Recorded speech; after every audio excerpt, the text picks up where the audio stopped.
Hello, everyone. Welcome to Doshisha University, Sophia University Symposium on Diversity, learning from the research environment case studies of female researchers in the United States. My name is Tsuyako Nakamura. I'm a professor at the Faculty of Global Communications and serving as a moderator today. Nice to meet you. I'm delighted to announce that Doshisha University, Sophia University Symposium on Diversity is part of our diversity research with the grant aid from the Ministry of Education, Culture, Sports, Science, and Technology of Japan MEXT to foster female researchers and improve the research environment and work styles of universities. In holding this symposium, we are privileged to be supported by the U.S. Consulate General Osaka Kobe, Japan, and All Nippon Diversity Network opened. Let me now introduce today's panelists in the order of the program.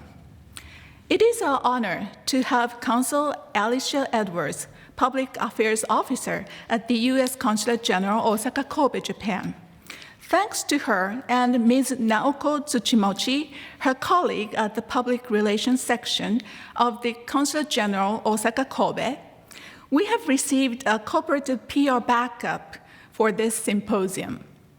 I'd like to extend a gratitude to them on this occasion. Thank you, Consul Edwards, for being with us today. Thank you. Wonderful. And following her talk, I, Tsuyako Nakamura, will talk about Japanese universities' gender equality to create better environment for faculty members. Then we have two distinguished panelists from the US. Professor Frank Dobbin is a professor of sociology at Harvard University, Henry Ford II Professor of the Social Sciences, and the director of ScanCore Weatherhead Initiative in International Organization Studies.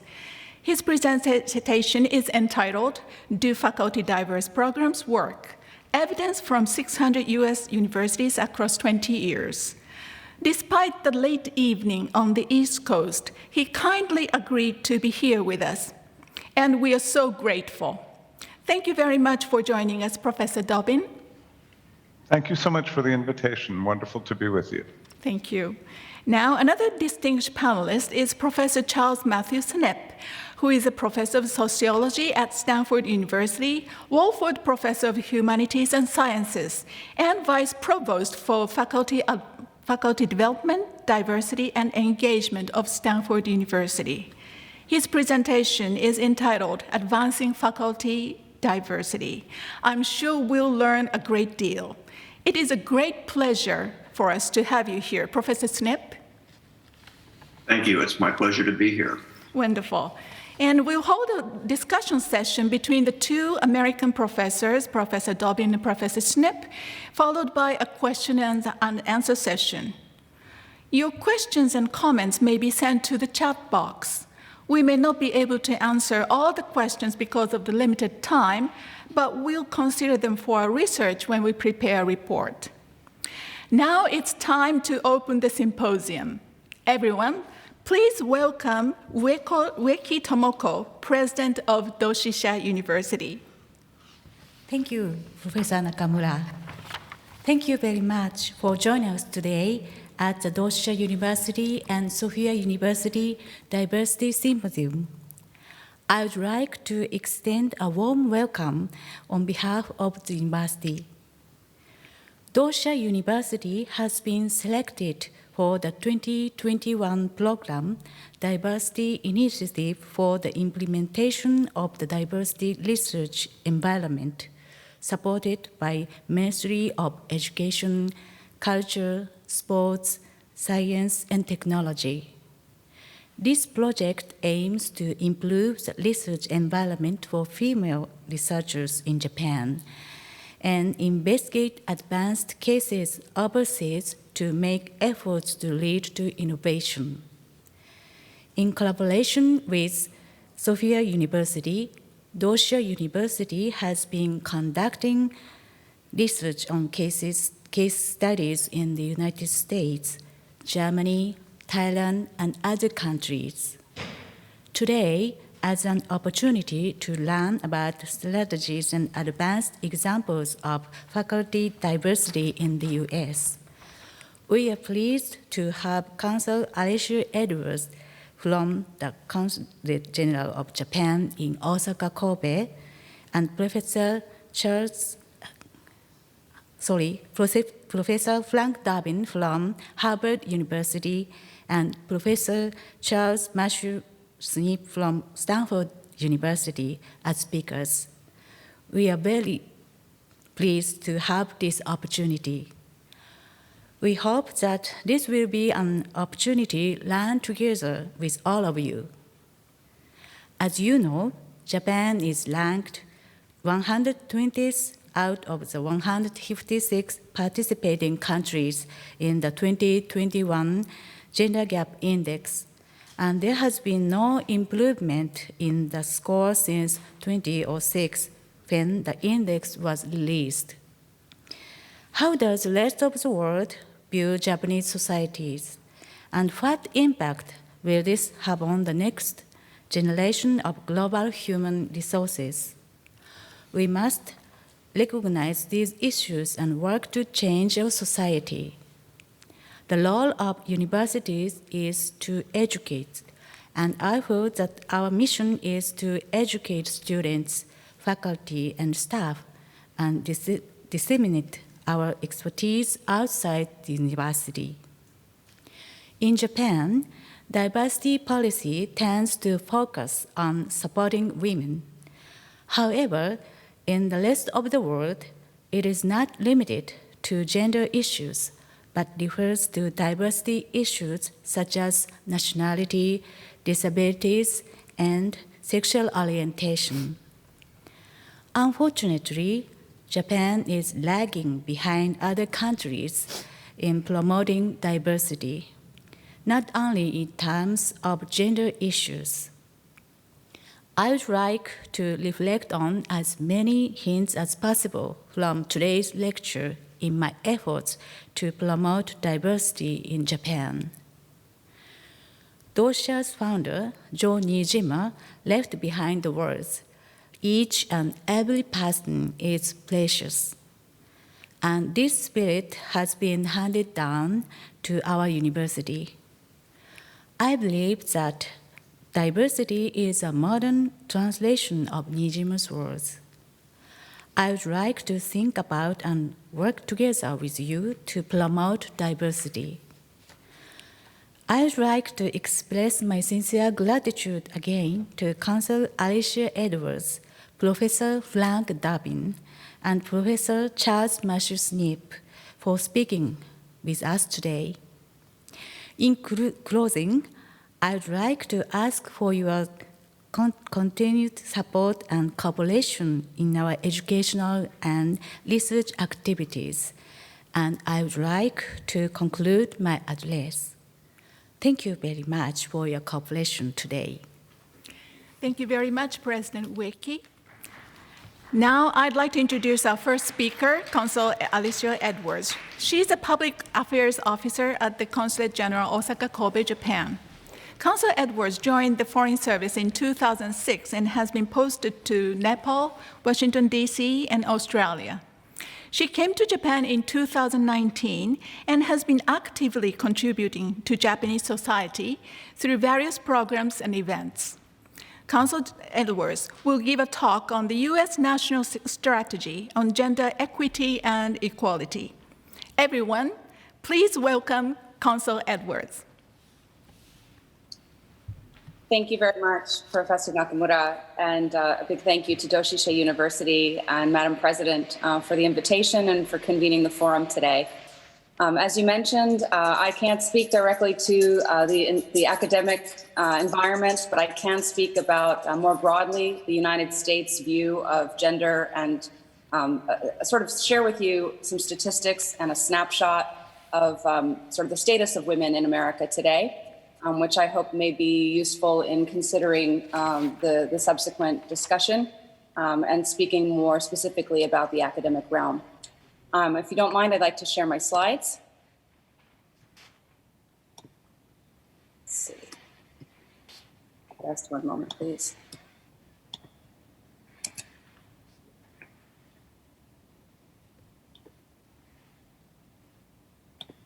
I can see them, but I don't think you all can. Here we go.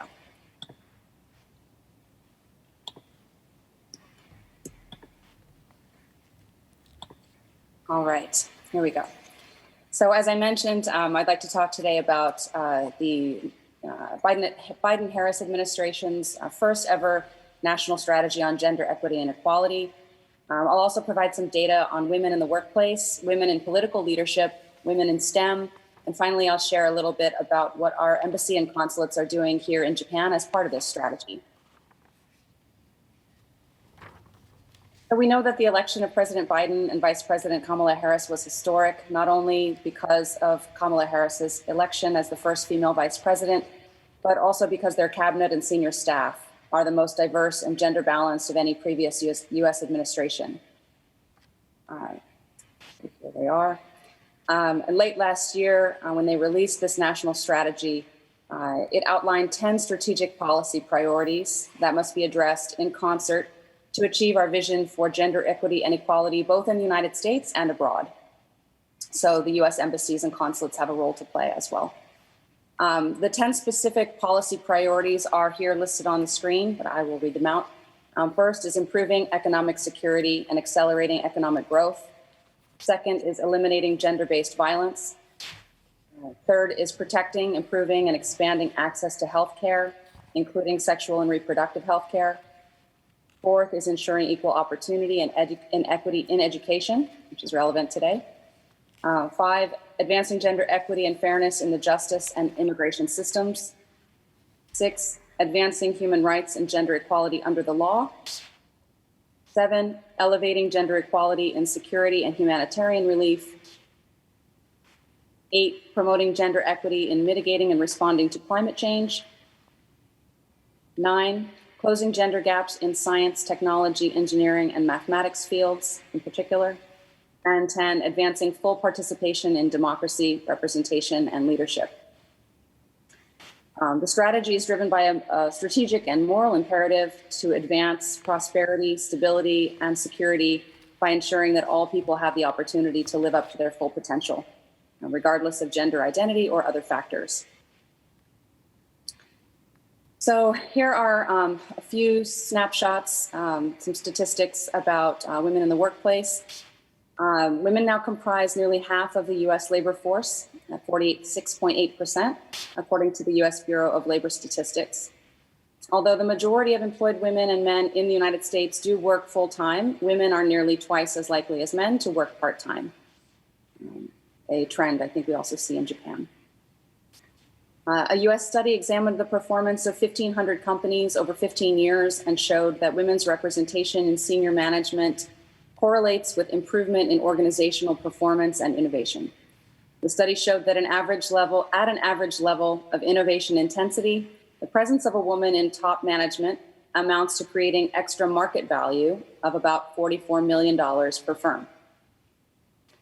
Fortune 500 companies that had at least 3 women directors saw return on invested capital increase by at least 66%, return on sales increase by at least 42%, and average return on equity increased by at least 53%. In the US, like in Japan and in much of the rest of the world, COVID-19 has had a disproportionate effect on women in the workforce. From the start of the pandemic, 5.3 million jobs lost were occupied by women. Early into the 3rd year of the pandemic, male workers have regained all the jobs they had lost since February 2020, but the same cannot be said of women. Since February 2020, 1.1 million women who left the labor force in the US have yet to return. In a 2017 Pew Research Center survey, about 4 in 10 working women said they had experienced gender discrimination at work, compared with about 2 in 10 men.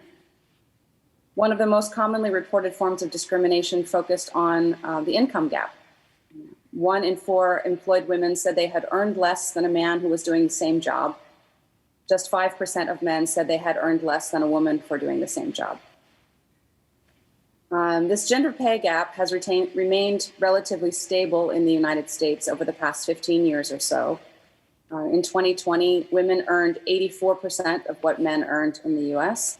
according to a Pew Research Center analysis of median hourly earnings of both full and part-time workers.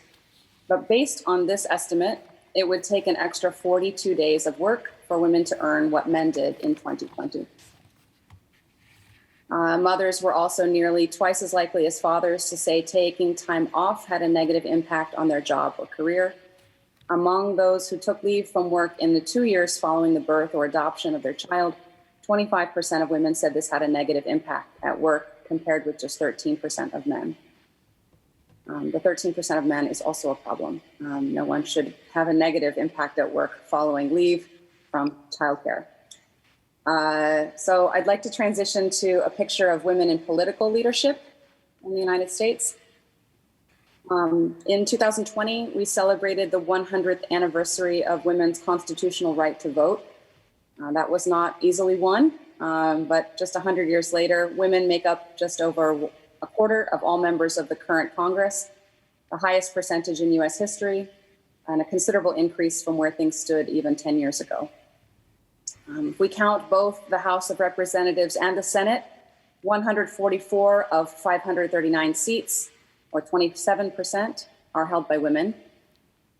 That represents a 50% increase from the 96 women who were serving in the 112th Congress a decade ago, though it remains far below the female share of the overall US population. So that's why the Biden administration's strategy includes plans to encourage female participation in government leadership. The administration also pledges to appoint more female judges and to encourage organizations to disclose the gender balance of their management and board positions. All right, I apologize, there's a lot of statistics in here. So I'll transition to a picture of women in STEM. Despite making up nearly half the US workforce, women are still vastly underrepresented in the science, technology, engineering, and math workforce. These occupations account for nearly 7% of all US occupations, but STEM workers play a critical and growing role in America's innovation capacity and global competitiveness. Same for Japan, of course. These positions are our engineers, our medical scientists, sociologists, and information security analysts.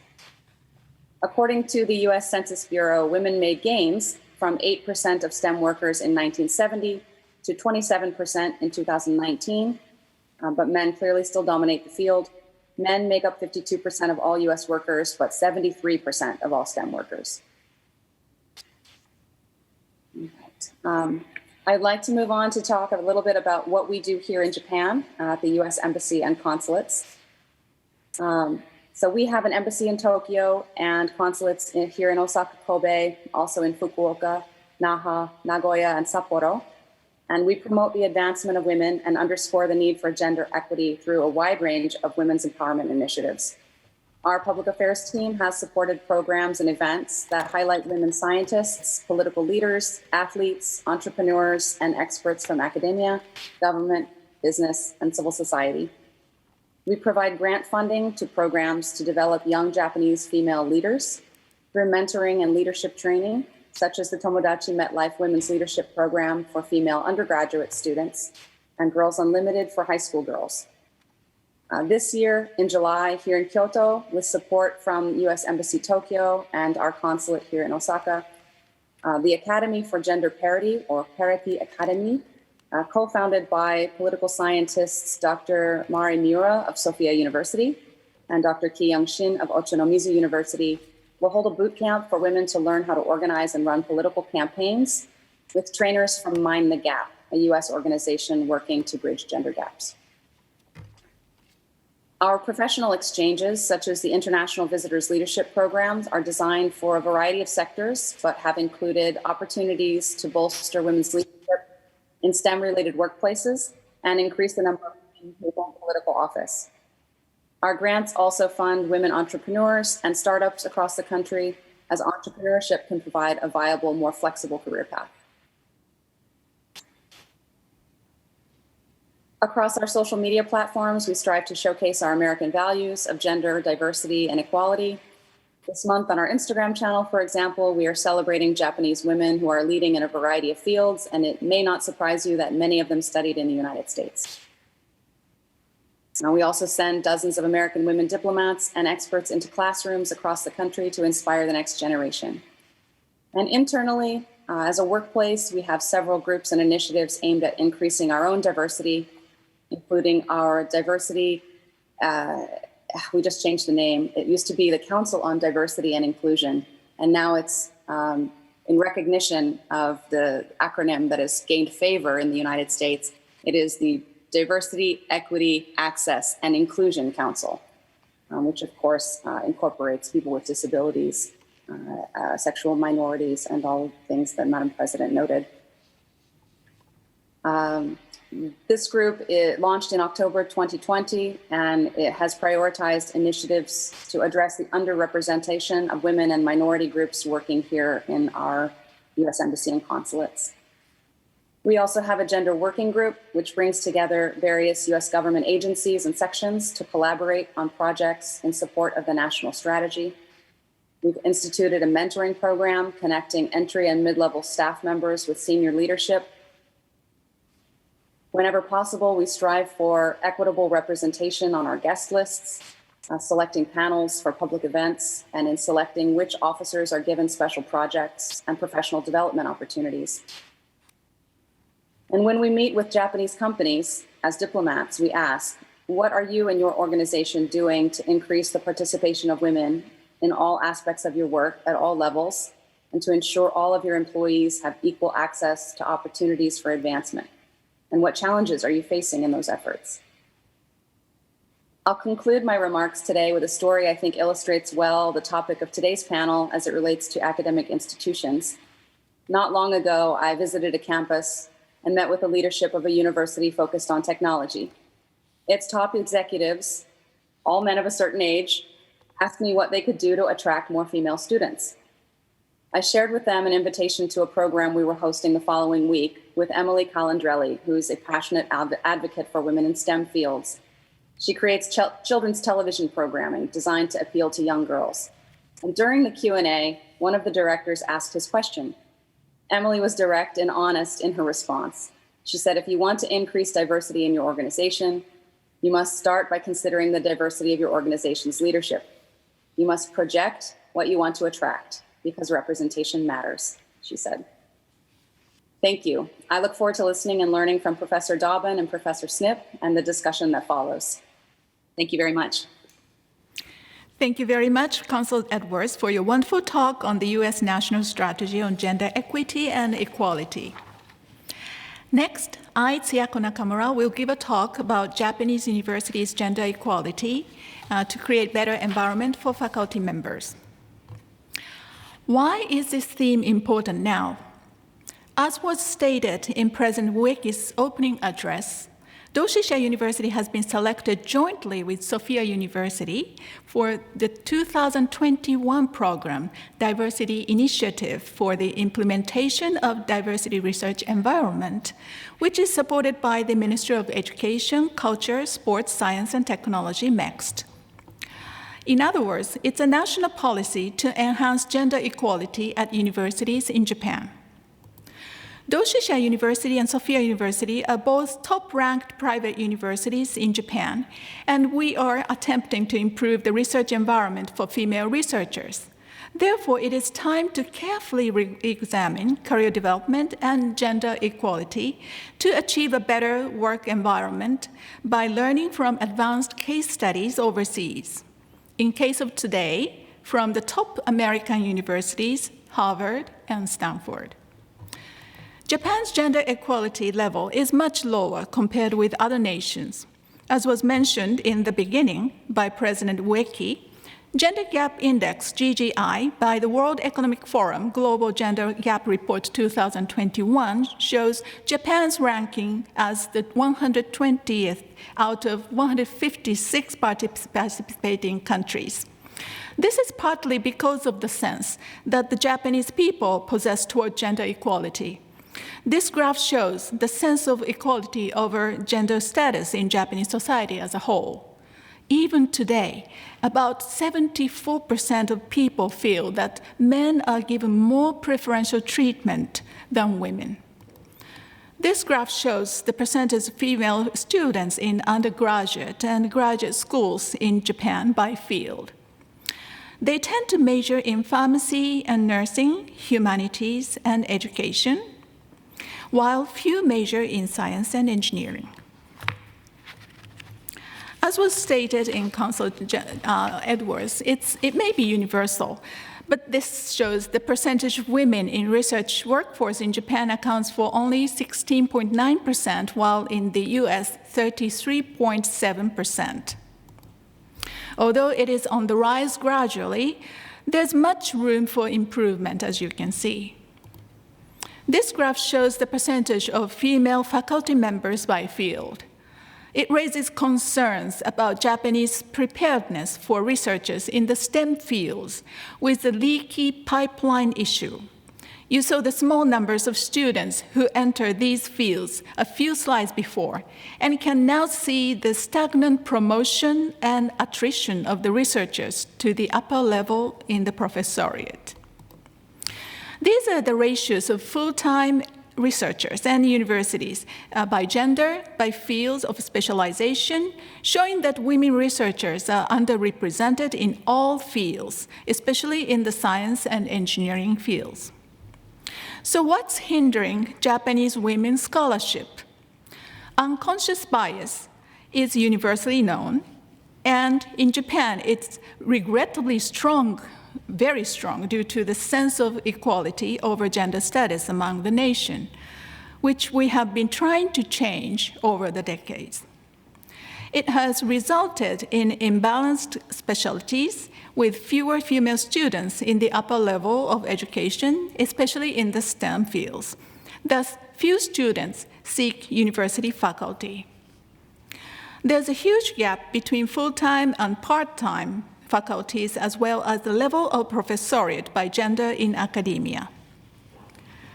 Just like working in companies, there's a harsh lifestyle of professoriate with a lack of work-life integration, especially for junior faculties. Japanese employment is called membership-type employment in industrial relations, which is to experience and serve among various job responsibilities, while American employment is called job-focused employment with a clear job description.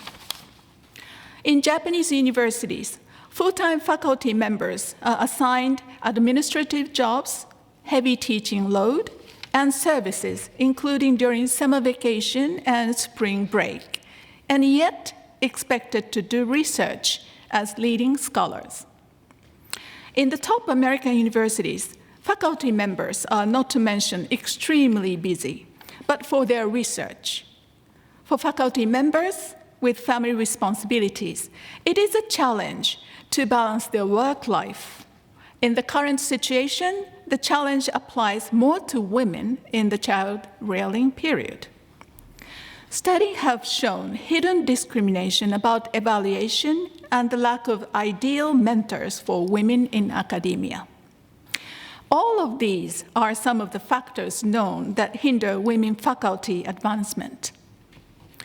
Therefore, it is time to strive for better and more diverse work environment and conditions. We need to learn from the research environment case studies of female researchers in the United States. Thank you very much for listening. Now let's move on. Next is a panel discussion. I have requested two distinguished panelists from top American universities today. As was introduced in the beginning, one is from Harvard University on the East Coast, and another from Stanford University on the West Coast. You may find some interesting similarities and/or differences between the two institutions. It is indeed a great honor for us and a pleasure for me to introduce Professor Frank Dobbin, Professor of Sociology at Harvard University, Henry Ford II Professor of Social Sciences, and Director of Scancor Weatherhead Initiative in International Organization Studies.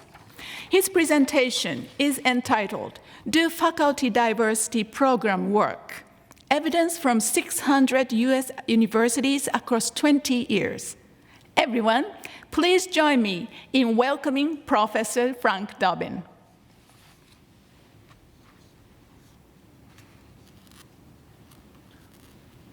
Thank you so much, Dr. Nakamura. Thank you. I have tried to share my slides. Are they coming up for you? Yes, beautifully. Great.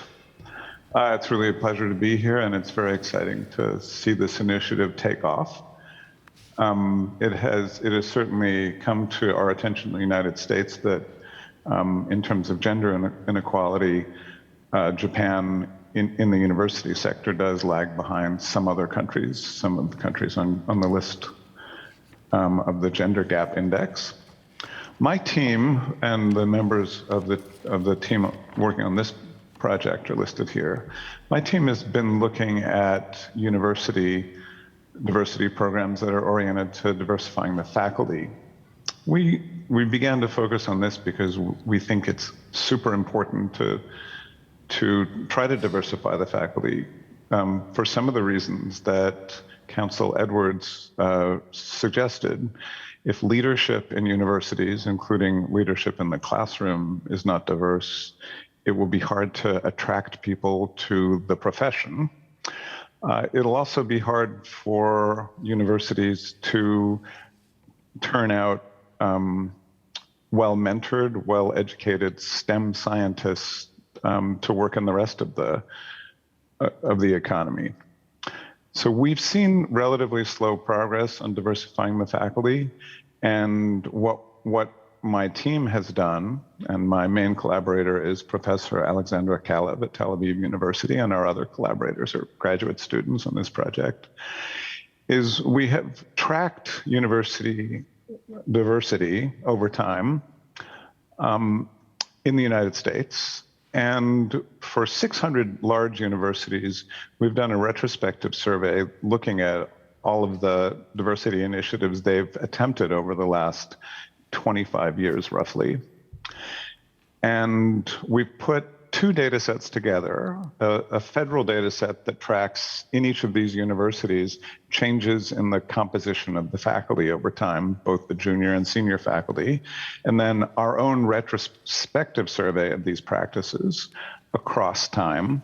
So what we're able to do is, in statistical models, we're able to isolate the effects of particular kinds of programs on the diversity of the faculty in subsequent years. So we look out typically about 5 years after programs have been adopted and see whether they have any effects on the diversity of the faculty. Now, in the American system, the tenured faculty is very different from the overall faculty, and it has been harder to achieve gender or race, ethnic diversity in the tenured faculty than in the untenured faculty. And that's largely because women and people of color who come in as assistant professors find it harder to move up into the tenured faculty. So today I will be talking only about the tenured faculty because those are the hardest jobs to diversify in the academic pyramid, if you think of it, starting from graduate students to postdocs to assistant professors and then to tenured either associate or full professors. And I want to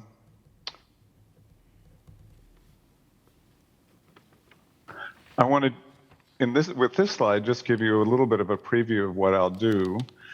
In the time I have, I want to run through different approaches universities have taken to promoting diversity and to suggest that some of the approaches have been pretty unsuccessful, but other approaches have been pretty successful.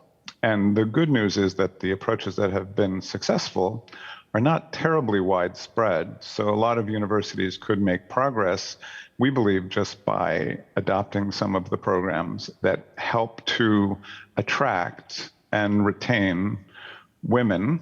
And since that's the focus of this panel and the focus of the initiative in Japan, I'll focus on that, but I will show the intersectional effects of these programs, that is, across the larger race and ethnic groups in the federal survey data, and that is whites, blacks, Latinx, and Asian Americans. The survey covers some other groups, for example, Native Americans, who are that are just too small for our models to work on to produce interesting results for. So what a lot of universities began with training programs to try to control bias and to control harassment, because harassment is a reason that women do not persist in academia as well. And they tried punishment, or creating grievance processes and systems for punishing faculties, particularly faculty members, but departments where there was discrimination. So here we have civil rights grievance procedures, which are oriented to employment discrimination, and harassment grievance procedures. And what I'll argue is those approaches have just not been very successful.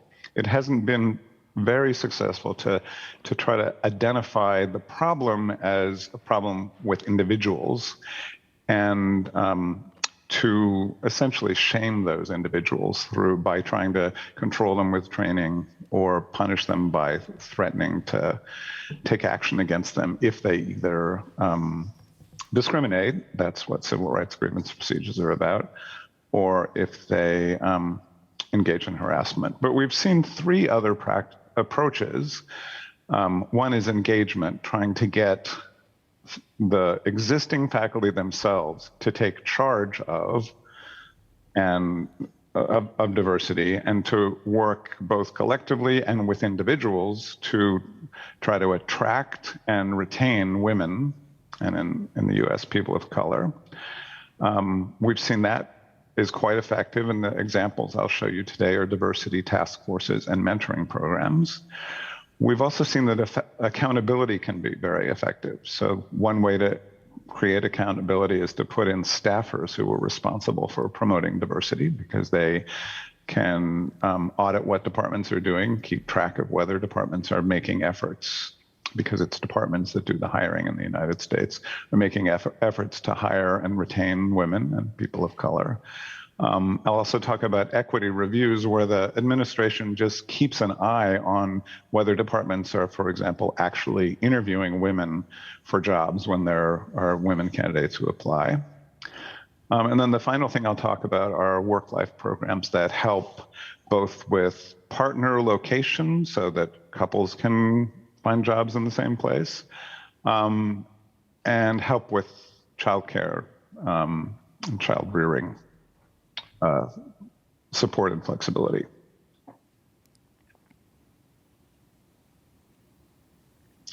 This is just a little bit about the data we use. I won't dwell on this because we don't have all evening. Here are the data from the 600 colleges and universities that we look at. This is the percent of tenured faculty who are white men, and the percent who are white women over time. And we see that white men are declining as a percent of tenured faculty, and white women are increasing. This is the percent of tenured faculty who are people of color, Black men and women, Hispanic or Latinx men and women, and Asian American men and women. And I think it's important to keep an eye particularly on Black men and women, and Latinx men and women, Hispanic men and women, because their growth has been very slow, and their growth here is actually behind their growth in the awarding of doctorates for these groups. So these groups should not be where they are. Asian Americans are the best educated group in the United States. And Asian Americans should probably have more academic jobs than they do based on that, based on their levels of education. I won't dwell on the methods, but we use statistical methods that allow us to isolate the effects of individual practices. In our models, we have all the practices I'll be talking about and a number of other controls so that we're able to see what the effects of specific practices are. So the rest of the slides will look like this. And so let me just explain briefly what this is. Here you have two panels for different practices. The first practice is diversity training. And what we see is there are 3 bars, and then there are some placeholders. You see across the bottom, there are the eight groups we're able to look at. And what we see on the left panel for diversity training is that universities that put in diversity training see significant negative effects on Hispanic women, on Black men, and on Asian American men in the tenured faculty. Now, the effect sizes are based on how big the group is to begin with. So for Hispanic women, there are relatively few in faculty positions, but the green bar shows that there's a significant negative effect on Hispanic women of putting diversity training in. I would encourage you not to pay too much attention to the exact groups that see significant effects, because if we had a much larger sample, for example, we might see more statistically significant effects. And even when we do more fine-grained analyses and look at some of these practices in a more detailed way, like when we look at different kinds of diversity training, we do sometimes see stronger patterns. But in general here, universities put in diversity training for faculty. That's what this is picking up, with the hope of increasing diversity and increasing inclusion. And it looks like it's not having that effect. It's not entirely surprising because many people leave diversity trainings angry, especially many white men. Because white men, as you saw, are still the majority of faculty members. It may just be that this kind of training is typically turning people off. So the next practice is mandatory harassment training, and here we see significant negative effects on Black women and Asian American women. I will say these patterns look very much like the patterns we find in our own research on corporate diversity training programs and harassment training programs. The people who study these programs are not at all surprised that they have these negative effects. They show up in our work, but in the work of many other people. Grievance procedures, which are supposed to punish people in the right-hand side of civil rights grievance procedures, which are supposed to punish people or departments for practicing discrimination, because if you feel you face discrimination, you can bring a complaint. We see only one effect here. It's negative for Black men. So that's unfortunate because it's thought that these procedures will change the behavior of departments. For sexual harassment grievance procedures, we see 3 negative effects and 1 positive effect. Again, I wouldn't make too much of the individual effects, but I think it looks to us like this is not effective. This is very similar to what our research on corporations looks like as well. So this is the effect of task forces, and we call these an engagement mechanism because the task force brings people together, usually chairs or directors of graduate studies from different departments, to brainstorm for solutions. How are we going to hire and promote more women, for example? So that's what the gender task forces are. Here we have 4 kinds of task forces, but the general pattern is they tend to have positive effects. The first is a short-term task force focused on gender. Second, standing gender task force, so long-term, and then there are 2 for race and ethnicity. So I think this is very encouraging because the effects are all positive, but there's only 1 negative effect and that's for white men, the yellow bar. And these are relatively large effects and over a relatively short period of time. Many universities have all 4 of these things. They have some short-term task forces and some long-term task forces. They seem to work because they bring leaders together, they look at the data, they try to come up with solutions. So are we not recruiting? Are we not promoting? Are we not retaining? What exactly is the problem? And then how can we address that? And those leaders, if they're department chairs, for example, they go back to their departments and they try to implement the changes that the task force comes up with.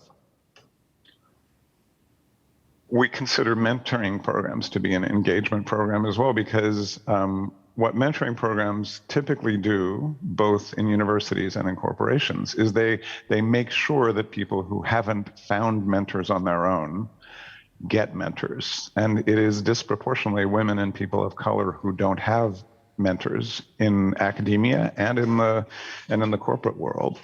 And so a formal mentoring program can have positive effects. For example, the first one is just a departmental mentoring program. So that's not specifically targeting women or people of color, but we see positive effects there for two groups. University mentoring program for women, we see 4 positive effects. And there's one negative effect here. Sometimes this is a kind of first run of the data.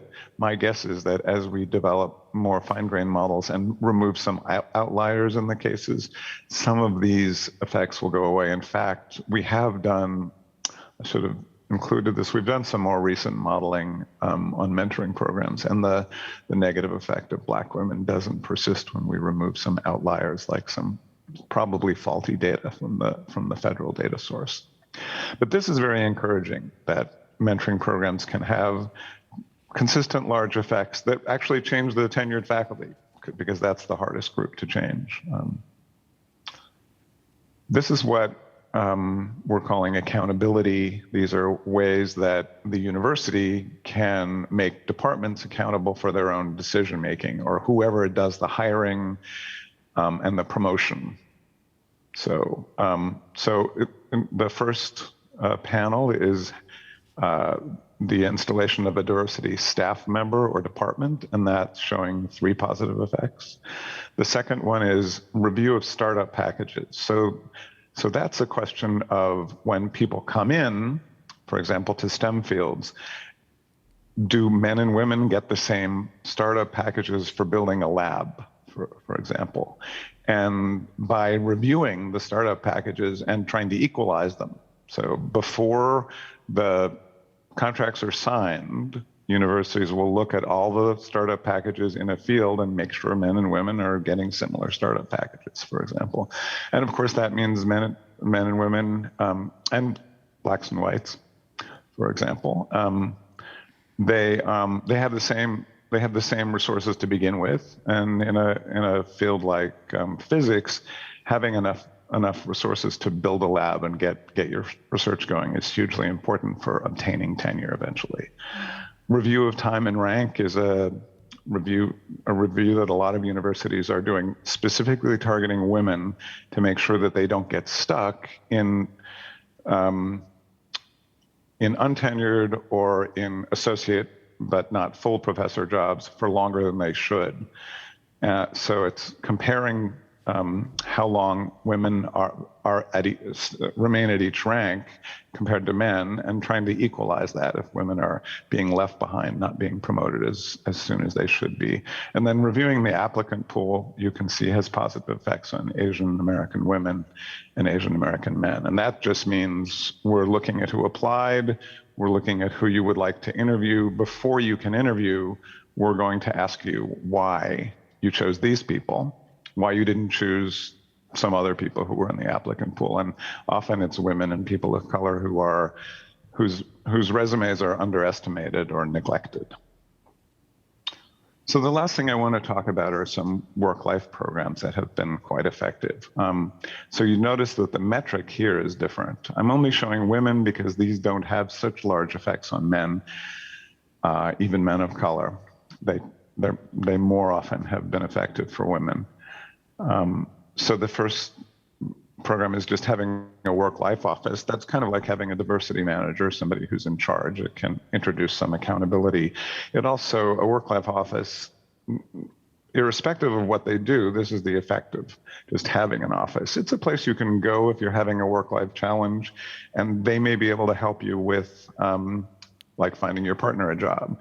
They may be able to help you with a childcare crisis, for example. The second thing is partner job search aid. So a lot of American universities, because we're so dispersed, it's such a big country, if you have a partner, a spouse, husband or wife, who doesn't have a job in the town in which the university you've been offered a job in resides, then partner job search aid can help your partner find a job. And the third thing is a part-time tenure path. So these all have some positive effects. These are relatively inexpensive.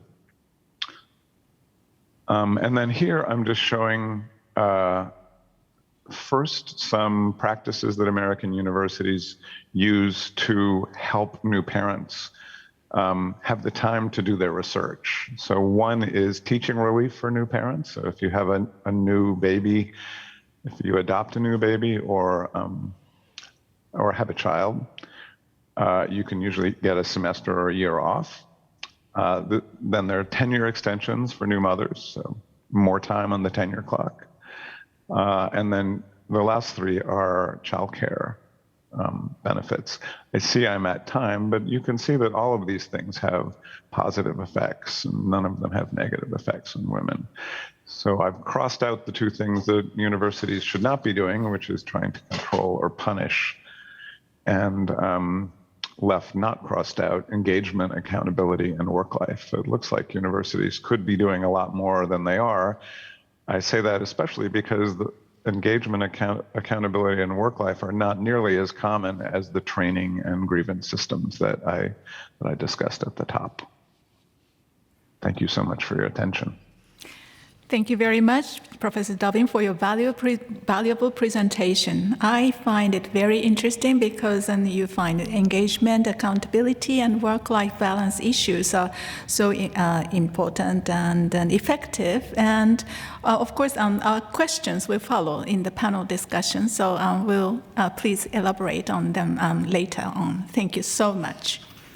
Now, we have another honorable panelist today, Professor Charles Matthew Snipp. Professor of Sociology at Stanford University, Wohlford Professor of Humanities and Sciences, and Vice Provost for Faculty Development, Diversity, and Engagement. He'll talk about advancing faculty diversity. Please welcome Professor Charles Matthew Snipp.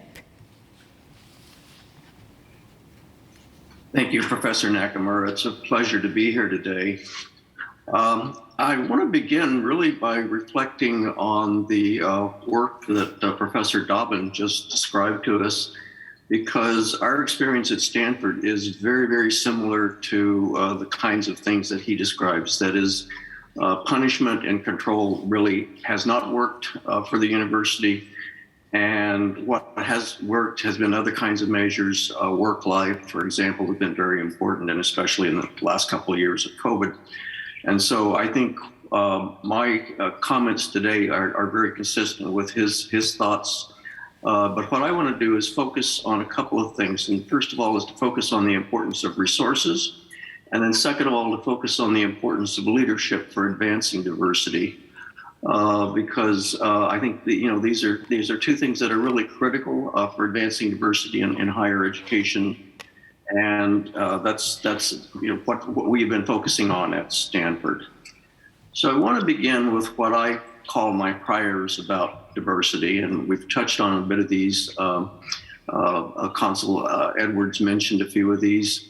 And that, first of all, I begin from the prior assumption that diversity is a good. It's good because it promotes organizational productivity, it promotes innovation, and productivity and innovation is essential for organizational success.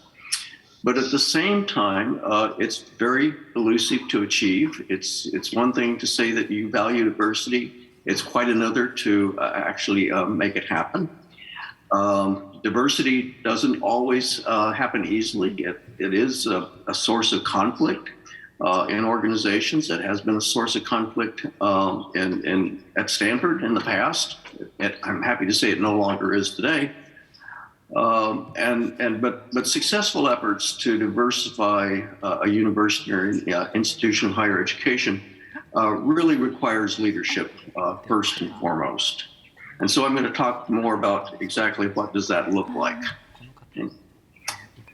So before I get to that, though, I should also mention that when we talk about diversity, at least at Stanford, we talk about many different kinds of diversity. There's geographic diversity, there's diversity of social class, age, religion, political perspectives. And I understand that you're most focused at your institution on gender diversity, but I think the comments I'm about to make will apply to gender diversity, but as well as these other kinds of diversity. And probably the most recent conversation that we've been having about diversity at Stanford is what people are referring to as neurodiversity. That is, we have students and staff and faculty who have various kinds of neurological conditions that impair their performance under certain circumstances. This involves things like learning disorders, autism, attention deficit disorders, and these are individuals who are extremely capable, who are extremely talented, but they have these challenges in their life, and it's important to recognize them and to find ways to accommodate them and make the best use of the skills that they bring to our institution.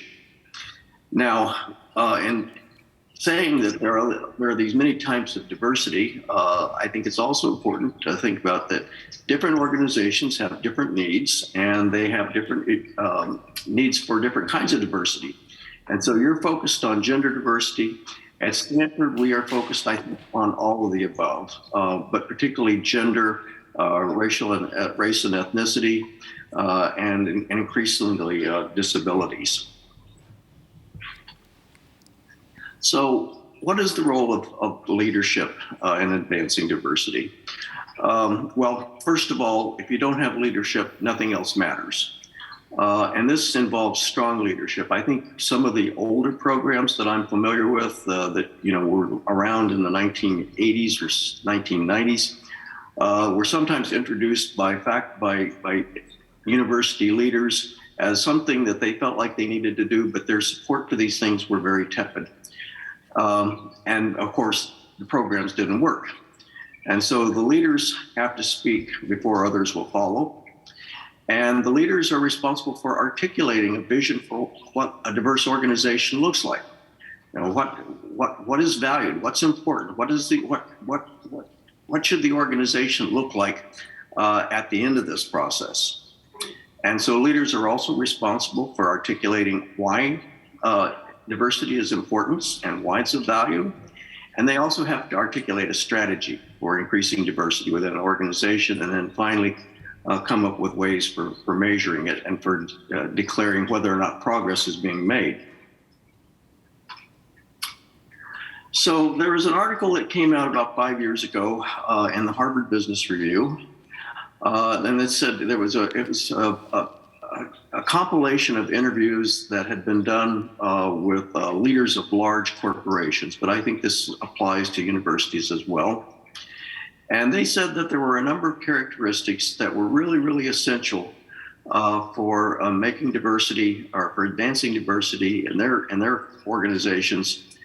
And the kinds of things that they pointed to that leaders have to take up is, first of all, you have to lead by example. You have to be absolutely emphatic about the importance of diversity to the organization or to the institution. At Stanford, my boss, the provost of the university, what she says about diversity is that if we do not advance faculty diversity at Stanford, it's an existential threat to the institution. And what she says that if we are unsuccessful in diversifying the Stanford faculty, Stanford will fail while others will succeed. And so she says that advancing faculty diversity is really absolutely essential for the survival of the university, and that we will be a lesser institution if we don't succeed. It's important to hold yourself and others accountable on these initiatives.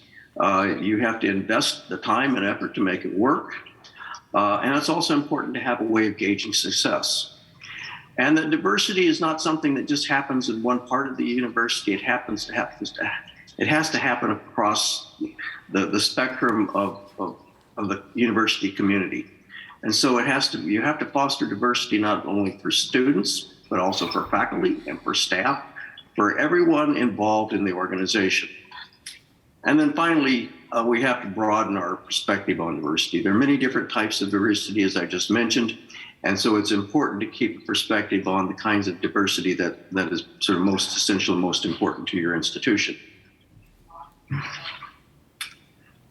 Now, there are a number of rationales that leaders can use for describing the importance and the value of having a diverse organization. Some emphasize the instrumental aspects of diversity, that is, we can be more productive and successful if we are more diverse. Others will emphasize the normative, what we think of as the moral aspects, that it's important to give underrepresented minorities and women equal opportunities to succeed in the workplace. And in some places, it's what we think of as affective, and that is it's the notion that a diverse organization is basically a better place to work, and that it raises employee morale. And most organizational leaders, according to this article, will incorporate two or more of these approaches in outlining a justification for advancing diversity. Another critically important role of leaders is to communicate to others in the organization the importance of diversity. And this is a message that has to be given with clarity, and it has to be given frequently. And so again, going back to the provost at Stanford, she frequently speaks about the importance of diversity. She puts it in very simple language. There's no mistaking what it means to say something is an existential threat to the university. And she says it frequently. I've sat in meetings with her, and I probably hear her say this, several times a week to different audiences, and sometimes the same thing to the same audience. And so it's important to have a clearly articulated strategy with a well-understood vision so that everybody in the institution, from the students to the faculty to the staff, all know that what is important to the university, and where the university wants to go with respect to diversity. It's important, again, to have metrics for evaluating progress. It's important to establish timetables and to measure progress. And we've been doing that at Stanford University. We have something called the IDEAL Initiative, and we have dashboards and a number of other things that we keep in place for monitoring our progress. And then finally, maybe most importantly, is that you need tactics in addition to strategy. And at Stanford, we talk about having carrots and sticks. This is a sort of a term that refers to carrots being incentives, sticks being punishment. And as Professor Dobbin noted before, punishments don't work. And so we really focus on incentives. We provide rewards for teams and offices and other units. In some cases, we provide personal rewards. We have a President's Diversity Award, which goes to faculty. There's an award for faculty, there's one for staff, and there's one for students. And it's a substantial award that there's, in addition to being recognized with a plaque and a reception, there's also a financial reward as well. And then in our estimation, sticks are a measure of last resort and actually probably never. So in terms of recruiting a diverse workforce, there's always the question of are the old ways still the best ways? And you will find people at the university who say, well, this has always worked for us in the past. Why don't we just keep doing what we're doing? And reality is that no, it hasn't worked in the past, and that's the reason we have so few women and so few underrepresented minorities at our institution. We have to do something different. And so one of these things is, as Professor Dobbin was mentioning, talking about monitoring the application process and the process by which faculty are selected for interviews and eventually offered positions. This has been important for us. Sometimes it involves finding ways to make the job fit the employee instead of the other way around. And this has especially been important for our neurodiverse community. And then finally, we have to have more innovative ways of recruiting faculty. For decades and still to the present, some people really do believe that the only place to recruit faculty are from other Ivy League institutions, and there's more and more pushback on that idea, resistance, I should say. So in the last couple of minutes that I have, I want to mention some of the challenges that we've seen in terms of trying to diversify our workforce, in particular our faculty. Sometimes, one of the things that happens is that colleagues from some cultures or minority groups may be less likely to let their voices be heard. Trying to integrate diverse teams can be difficult, especially when people come to work with prejudicial or negative stereotypes. Professional communication can be difficult. We also have to, particularly for our undergraduate and graduate students, visa requirements are a challenge. And then sometimes we have conflicting work styles across teams. So I'm just going to skip ahead a few of these in terms of how do we deal with these. These were just intended as things, strategies that managers can use. But managers, again, all the way down, we're talking about leadership. Managers are the people who are on the ground and who really have to make people understand the importance of diversity in the classroom, in the office, or wherever people are working at the university. I'm about out of time, so I'm going to skip across these.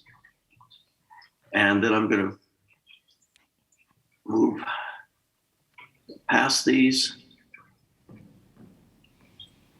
And to kind of end on this point, which we really discovered to be true at Stanford, is that at least in the United States, there is a large industry, it's a consulting industry, who will come and help you think of ideas and plans and proposals for diversifying the faculty, for diversifying the workforce, which includes the faculty. And in our experience, these organizations have been of questionable effectiveness. They're quite experienced, and they're quite expensive. And in our experience, we're reluctant to use them, to be perfectly honest. But in some cases, they do provide a valued service. But it's just you do as a consumer and as a user of these services, you have to be aware of what you're paying for. And so I think with that is my last slide. And I'm going to quit right there. Thank you. Thank you very much, Professor Snip. All right. It was really informative, and the role of leadership and then various approaches are very effective, and they really overlap with Harvard's initiatives as well. And we would like to go on to the panel discussion now, and let's deepen our understanding. So let me ask both professors, Professor Dobbin and Professor Snip, and your universities have striven to enhance gender equality at university in many ways. What do you think are the most effective measures? Of course, and everything is very important, but which one, in your eyes, is the most effective one? And the measures or the policies to promote gender diversity at university. So could you please start with Professor Dobbin?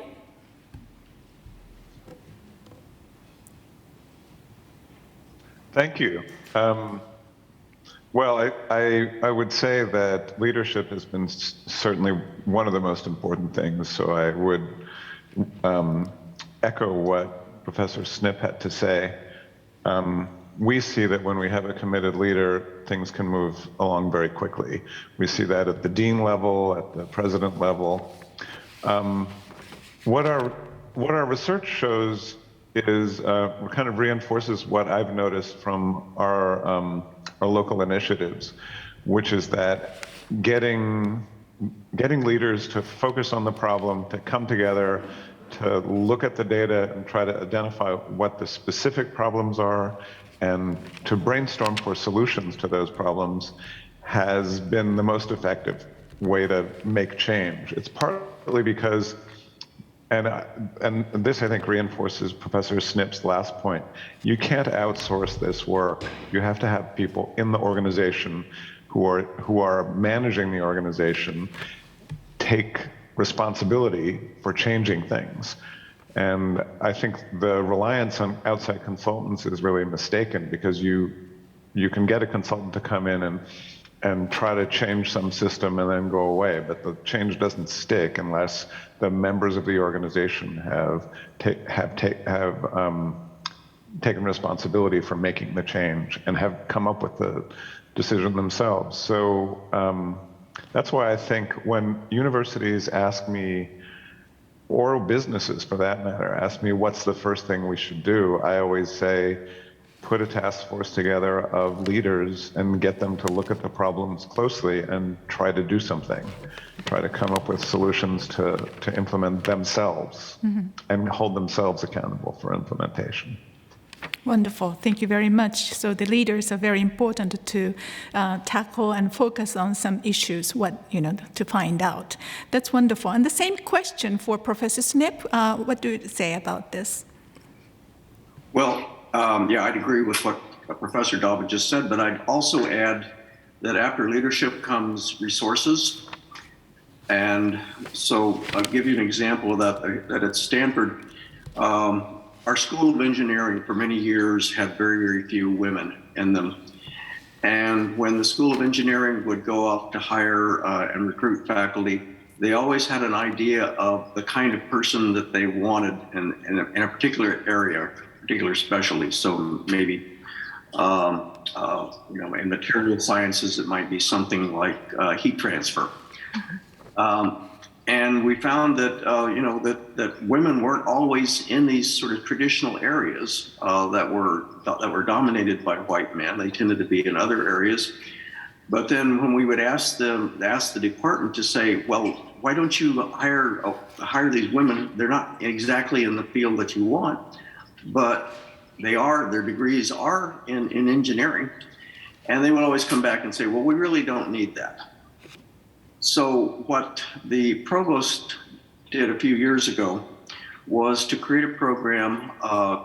They're called incremental appointments, and so the department can go ahead and they can hire their person who specializes in heat transfer, but they can also hire a woman who does something entirely different, and it isn't counted against the roster, the faculty roster for the department.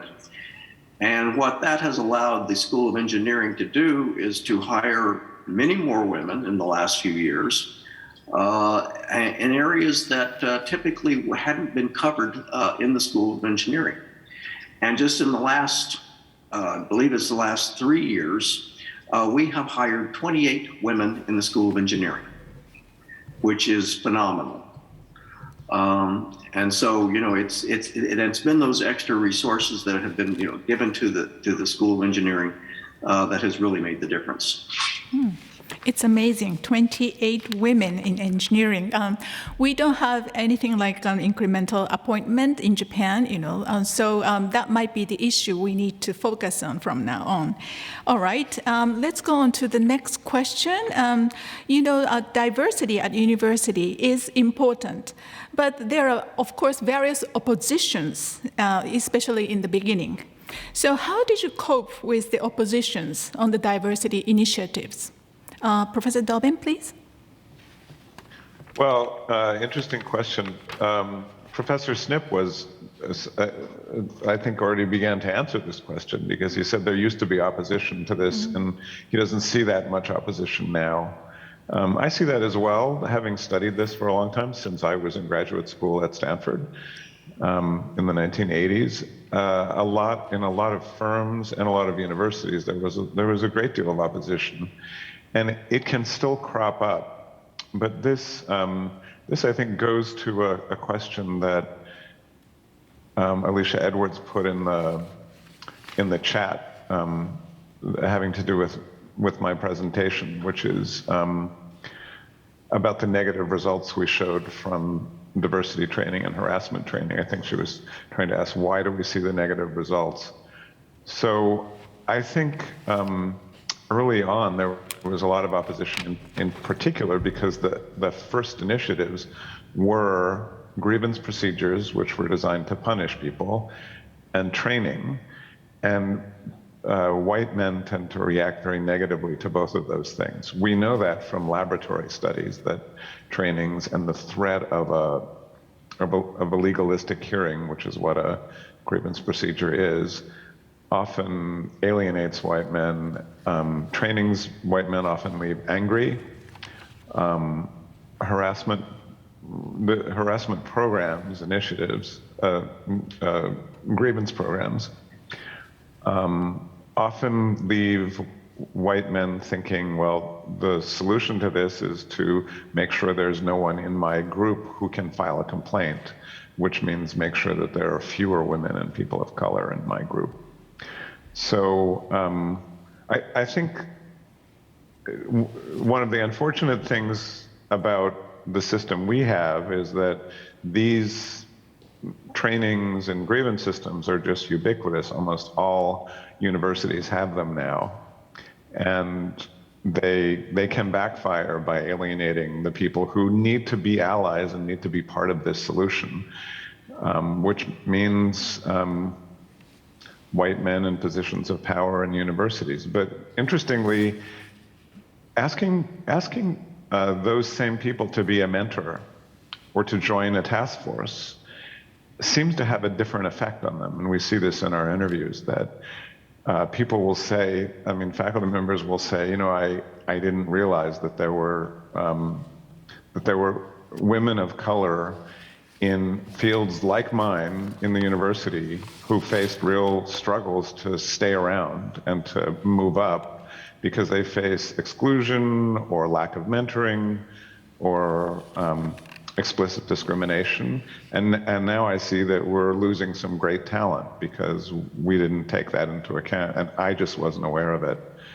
And we hear similar stories from white men who serve on diversity task forces in universities, that the experience of serving on the task force changed their minds about whether there was a problem in their university. Just looking at the data, looking at the attrition data, for example, just changed their minds and turned them from skeptics about whether there was a diversity problem into supporters of trying to promote change. And I think it's, Professor Snip talked about people who just think, well, this is the way we've always done things, we have to keep doing things this way.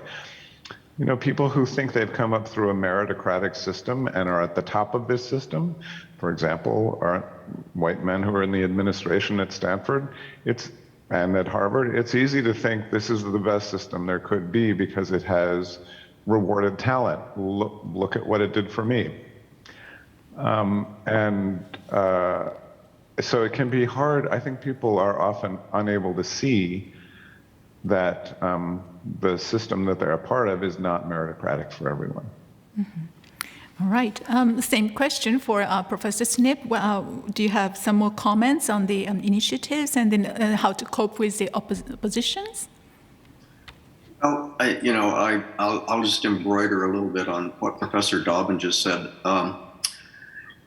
At Stanford, in the 1990s, going into the early 2000s, our undergraduate students became very, very diverse.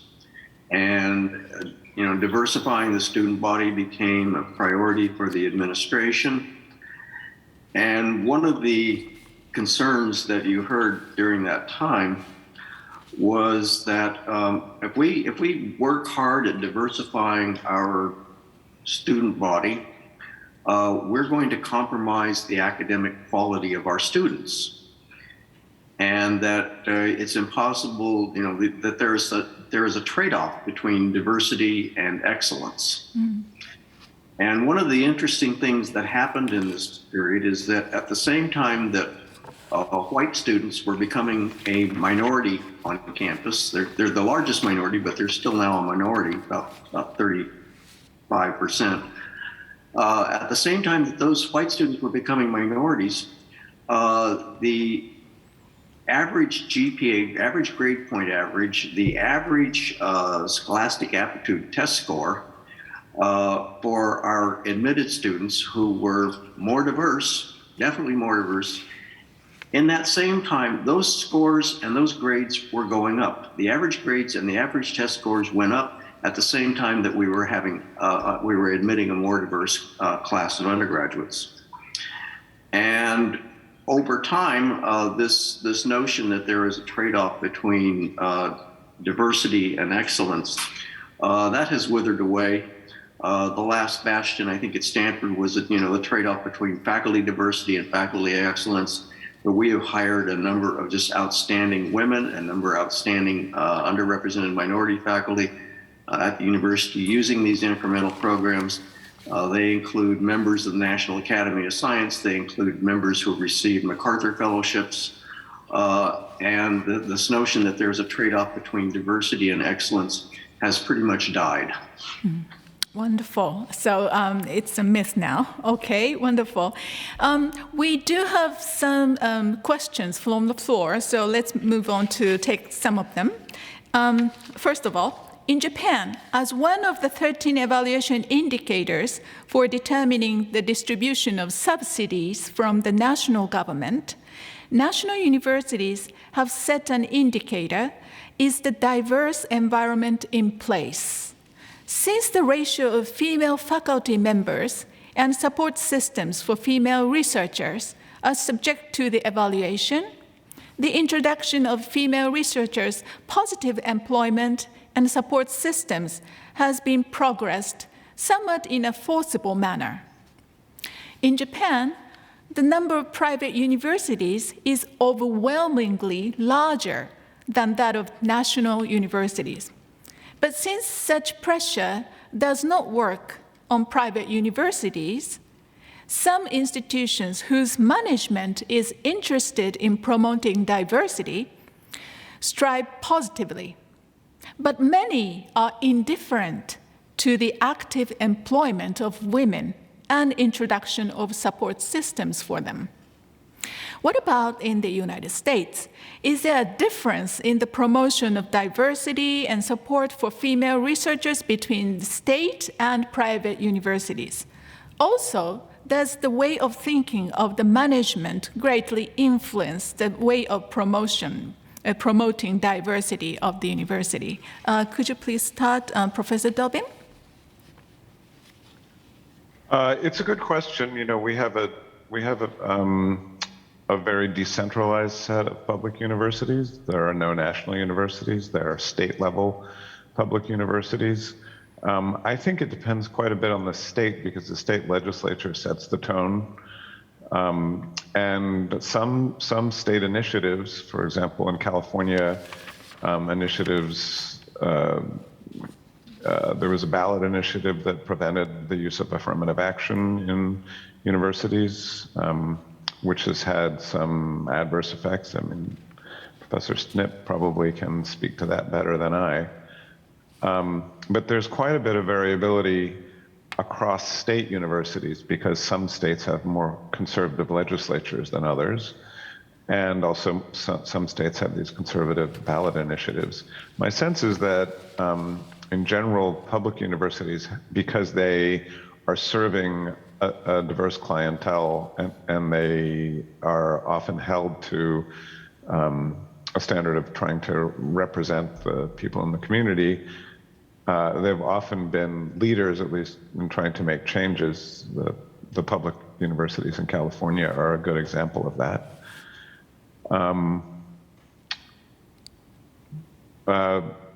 But there's just huge variability. There are a number of private schools that are at the avant-garde of trying to make changes. I would certainly count Stanford and among that group, Brown University.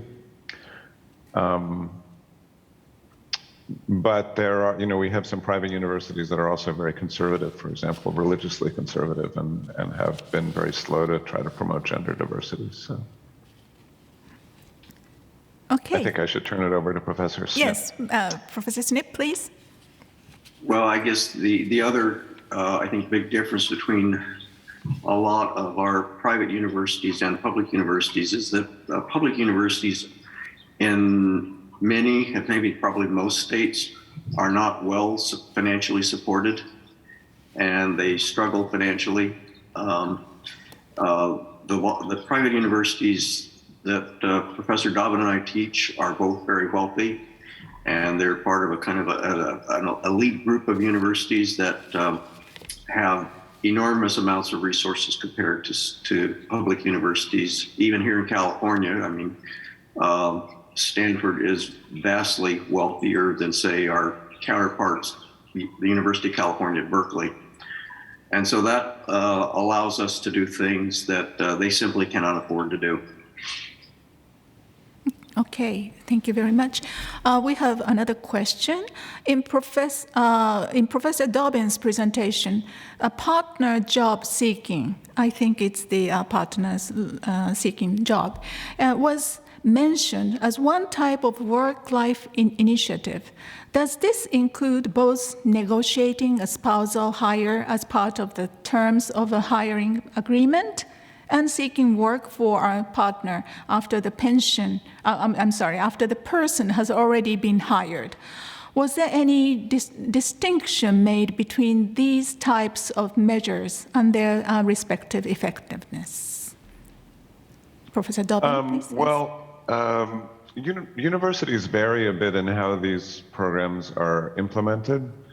So at many universities, there are at the point of hire, there's a special initiative to make sure that if there is a partner, the university is doing something to help them.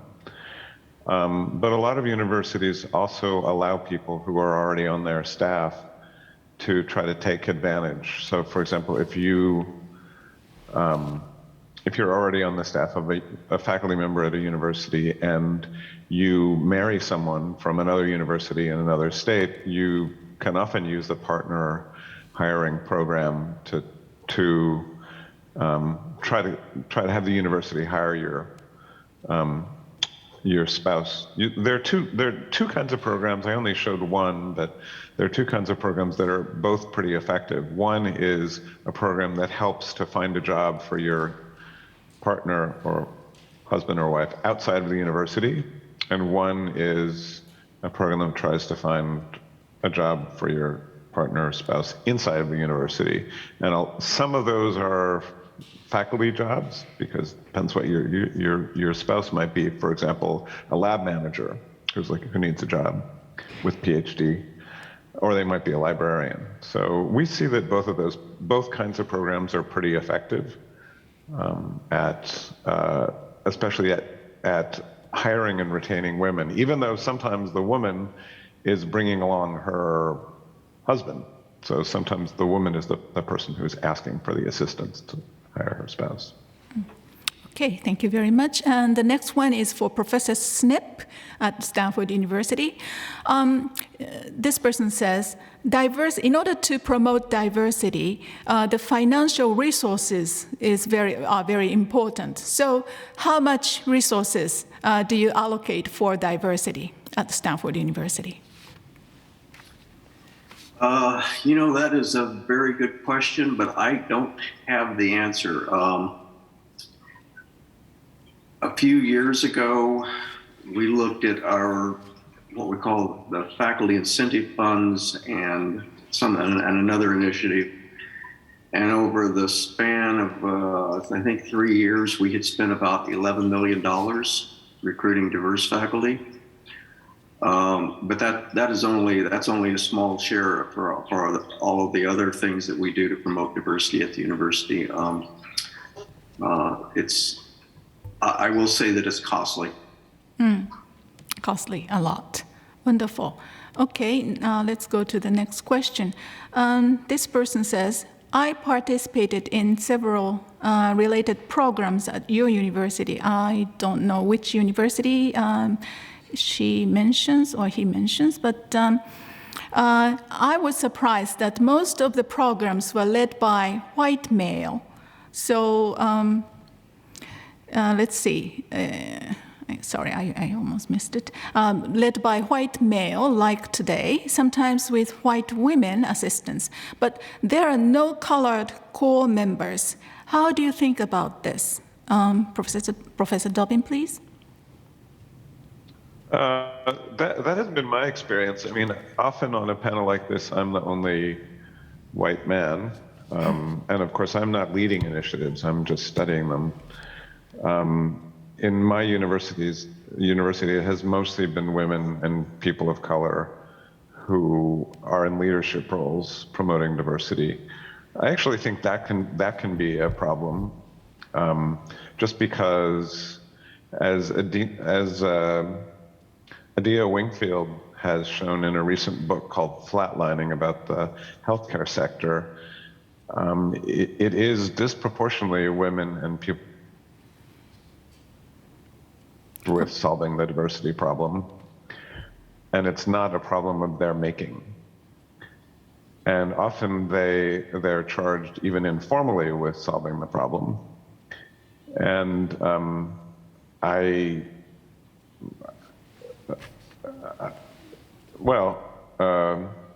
think everyone needs to get involved.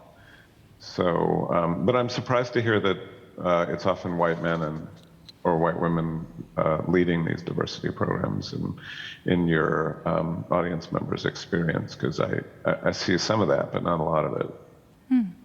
Okay, thank you very much. I'm not sure about which university is this person talking about. So could you please answer the question, Professor Snip? Same here. You know, we're starting to have a conversation about that here at Stanford, because you know, until the recent past, it has been an issue that has been engaged with mostly by women and people of color. We're starting to starting to think about how to engage the university community more broadly and specifically white men. Mm-hmm. All right, thank you very much. The next question is probably for both of you. This person says, I believe that many universities, oh, it moved. The Zoom chat box moves. Let me go back. Let me see. I believe that many universities in the US are required to develop EEO plans and report detailed related statistics in accordance with the Executive Order 11246. What are the implications of these legal mandates for universities in their efforts to achieve diversity? Would you like to start, Professor Snip, because you are in this section? Yeah, our office is responsible for preparing those reports. And I guess, you know, they've been handled in different ways over the years. I think for many years, up until fairly recently, they have been handled as largely a pro forma legal requirement. That is something that people had to do, but they didn't pay much attention to them. You know, sort of again, going back to this notion of control and punishment. That's what those reports and what those plans were, I think, were intended to accomplish, was basically to control and to punish if necessary. Lately, in the past few years, at least since I've been in the office that I currently hold, we've been trying to use those reports as an opportunity to engage administrators to think more creatively about what they've been doing with respect to advancing faculty diversity, to kind of brainstorm, as it were, different sorts of plans, and to offer them incentives if they come up with something that's original and hasn't been tried before.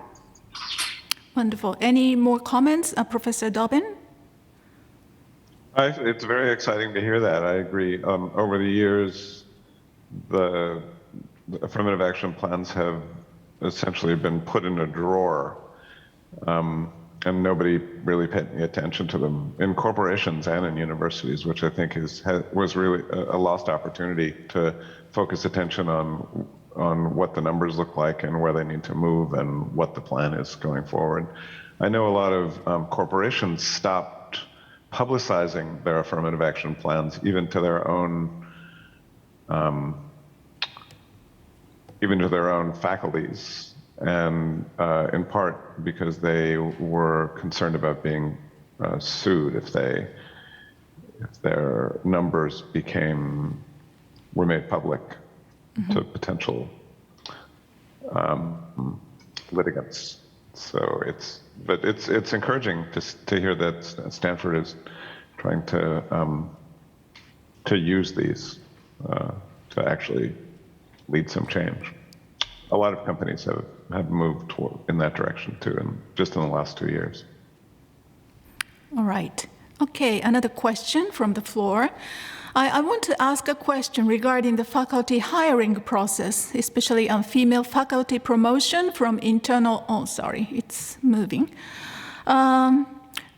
especially female faculty promotion from internal units, or accepting a new female faculty from external organizations. How do you manage the female faculty hiring process from inside and outside? Do you differentiate these female faculty hiring process? Do you have any particular program to provide faculty development opportunities to female faculty members to gain promotion opportunities at your university? Could you please start with Professor Snip?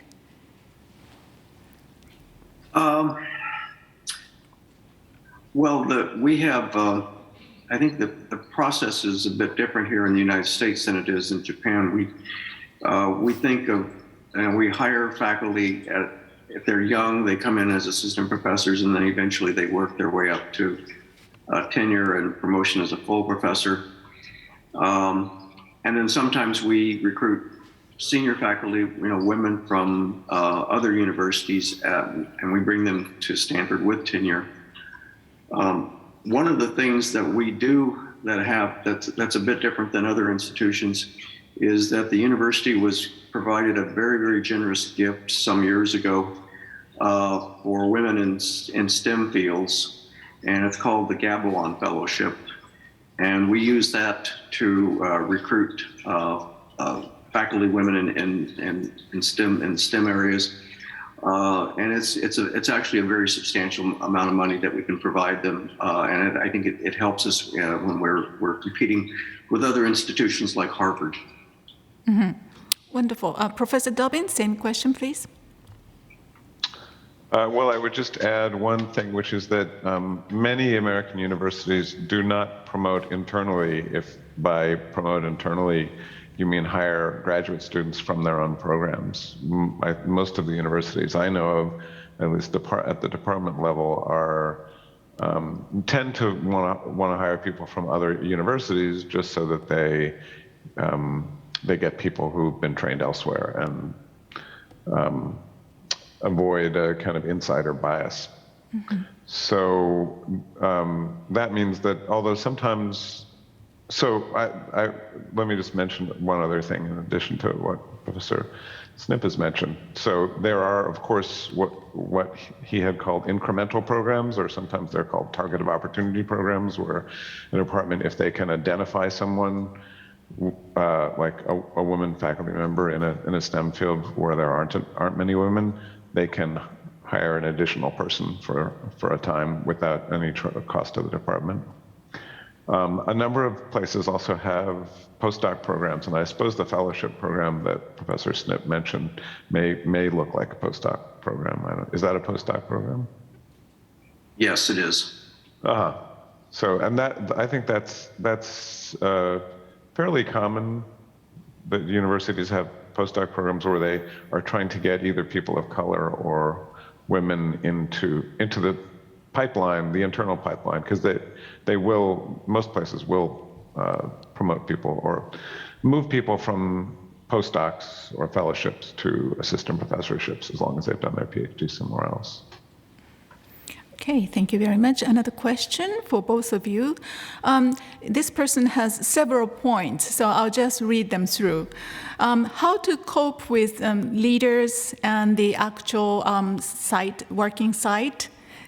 What's the important thing, and also the necessary thing in order to elevate the women's status, and also the points to make it to a success in terms of the collaboration between the faculty and administrators, and also pedagogy between male and women balance. And all the diversities and constitutions, in order to help the most underrepresented, like minority women administrators, in order to encourage them, to make them more confident, what would be the greatest approach for the stagnant or indifferent leaders? There are several points. So would you please start, Professor Schnipp? Well, I think I should probably defer to Professor Dobbin because he's been looking at lots of different programs, and the ones that I'm most familiar with are at Stanford. But for women, we have a number of measures that deal with gender harassment or sexual harassment in the workplace.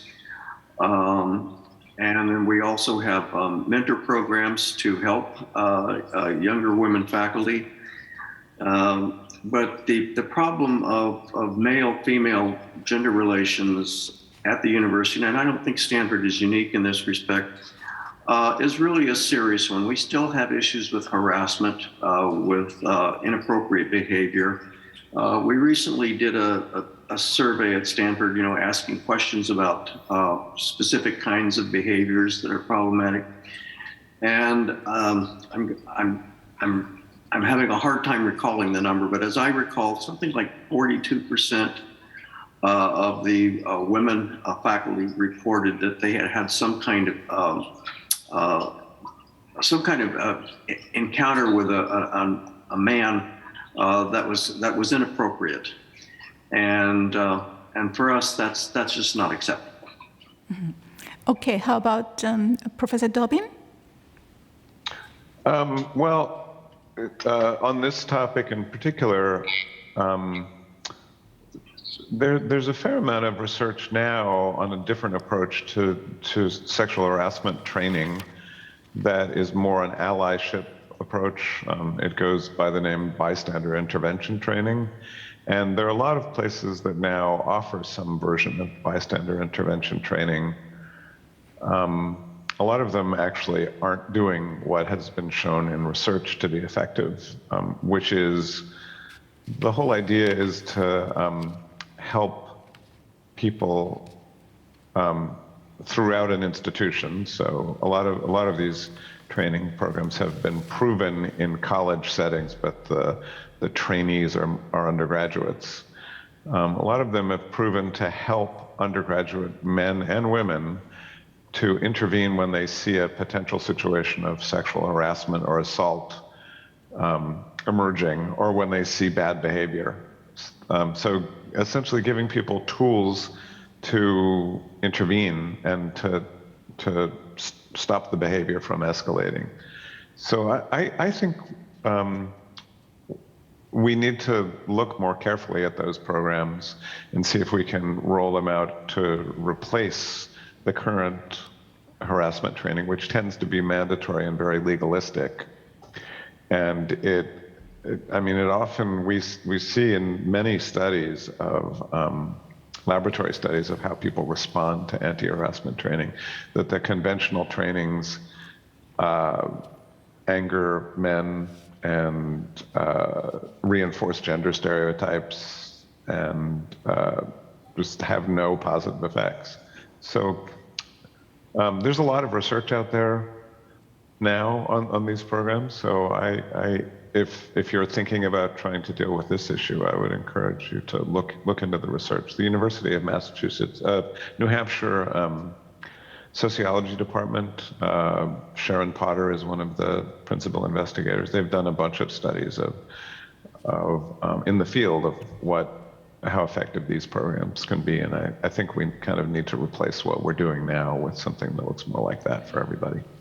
I see. Thank you very much, Professor Dobbin. But relating to the issues of research, this is one last question from the floor. But this person says, I've been researching on NSF Advance. And in actuality, what kind of effectiveness have been discovered in the world view he or she would like to know. So in that respect, if you have announced or they made presentations or they made it public over the last 15 years.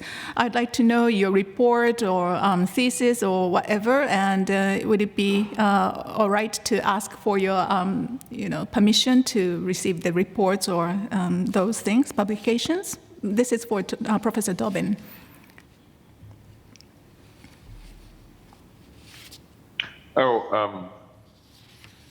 I'm very happy to share the slides. We've been working on this data set for a few years now, but we don't have a paper yet. But I'd be happy to share the slides. I mean, we don't have a paper that summarizes the findings. We have some very focused papers. And also, she or he is asking about the last 15-year research accumulated about you. How about that? Is that okay?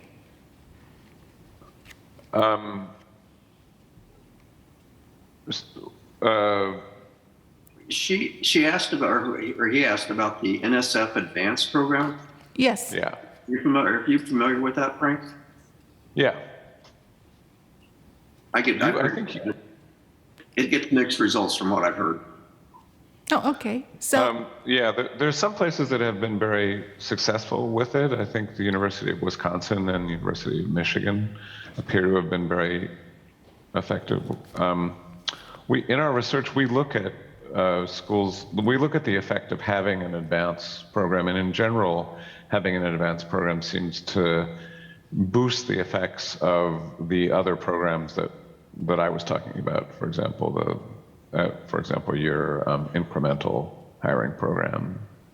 So in general, it seems to be effective. This is a program that is designed that gives universities a pretty big chunk of money, a maximum of $3.5 million over, I think, 5 years, to promote gender diversity in STEM fields. So it clearly doesn't always work because the programs are very different university by university, but Katrina Zippel, who's at Northeastern University, is in the middle of a big study of these, and I believe she's come out with some papers. Okay, thank you very much for all the information. And that was all. We couldn't answer everything from those questions from the floor, but lastly, will you please give us some advice for Japanese universities, especially for private universities like Doshisha and Sophia University, to conclude this discussion? Professor Snip, please. Well, started with leadership and then mentioned resources. And I guess the third I would add is patience. Change is slow. But if you have a committed, dedicated leadership in the university, and if you have the resources to do it, it will change eventually. All right, Professor Dobbin, please. I would certainly echo everything that Professor Snip just said. Again, I think the one thing I could add to that is getting lots of faculty involved in trying to solve the problem by participating in mentoring programs, by being on task forces, by participating in incremental recruitment programs or targeted opportunity programs. These are the things that get the core faculty members to be involved in trying to solve the problem. And one of the problems I think that we've seen is, as Professor Snip was suggesting, you can't outsource this to consultants. You can't ask somebody else to do it. You've got to get the people who are making hiring promotion decisions, the people who are designing the hiring and promotion system to be focused on this. And I don't think there's any substitute for that. Wonderful. Thank you very much, Professor Dobbin, Professor Snip, for the fruitful discussion. And you've already answered so many questions from the floor as well. We really appreciate this. In this age of diversity, Stanford University and Harvard University have been implementing advanced initiatives. And I believe learning about these case studies will be meaningful in promoting diversity in Japanese universities more vigorously in the future. I hope this symposium has provided a great opportunity for all of you to deepen your thoughts about promoting diversity and gender equality at universities. Please join me in giving warm applause to Consul Edwards, Professor Dobbin, and Professor Snip for their valuable and very interesting presentations. Thank you very much. I'd also like to thank all of you who are the audience for taking time out of your busy schedule to attend this symposium. Lastly, to close this session, as closing remarks will be made by Takashi Okada, Vice President for Academic Research Affairs of Sophia University. Vice President Okada, please. Thank you for introduction. I'm Takashi Okada, Vice President for Academic Research Affairs of Sophia University. Thank you for giving up your time today to participate in the Doshisha University and Sophia University Diversity Symposium. I'd like to offer a few closing remarks on behalf of both universities to mark the end of the symposium. First, I want to thank the U.S. Consulate General in Osaka, Kobe, and All Nippon Diversity Network for their support for this symposium.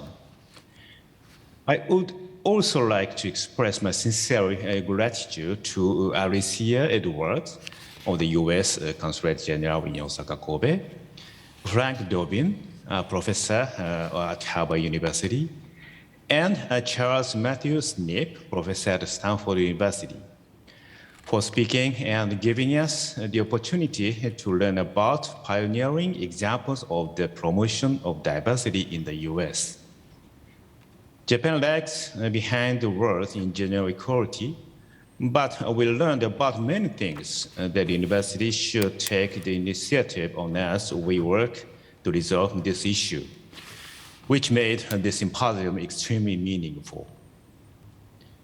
Furthermore, I would also like to express my gratitude to Tomoko Ueki, President of Doshisha University, Professor Tsuyako Nakamura, all other staff and faculty of Doshisha University, and the interpreters for their efforts in planning and operating the symposium. It is thanks to the efforts that it has been a success. Online communication has spread more than expected as a result of COVID-19 pandemic from the beginning of 2020. And we have formed extremely close connections with various people in Japan and around the world. On the other hand, I'm sure that many people have felt the extreme importance to communication of understanding diversity from a global perspective. The symposium has reminded us how important an understanding of diversity is for individuals and organizations to act in an appropriate way, for universities to engage in education, and even for government enacting measures at the national level. In her welcome remarks, Tomoko Ueki, President of Doshisha University, mentioned that the spirit of the words of Joe Nijima, a founder of Doshisha University, that each and every person is precious, perhaps live on today in modern diversity.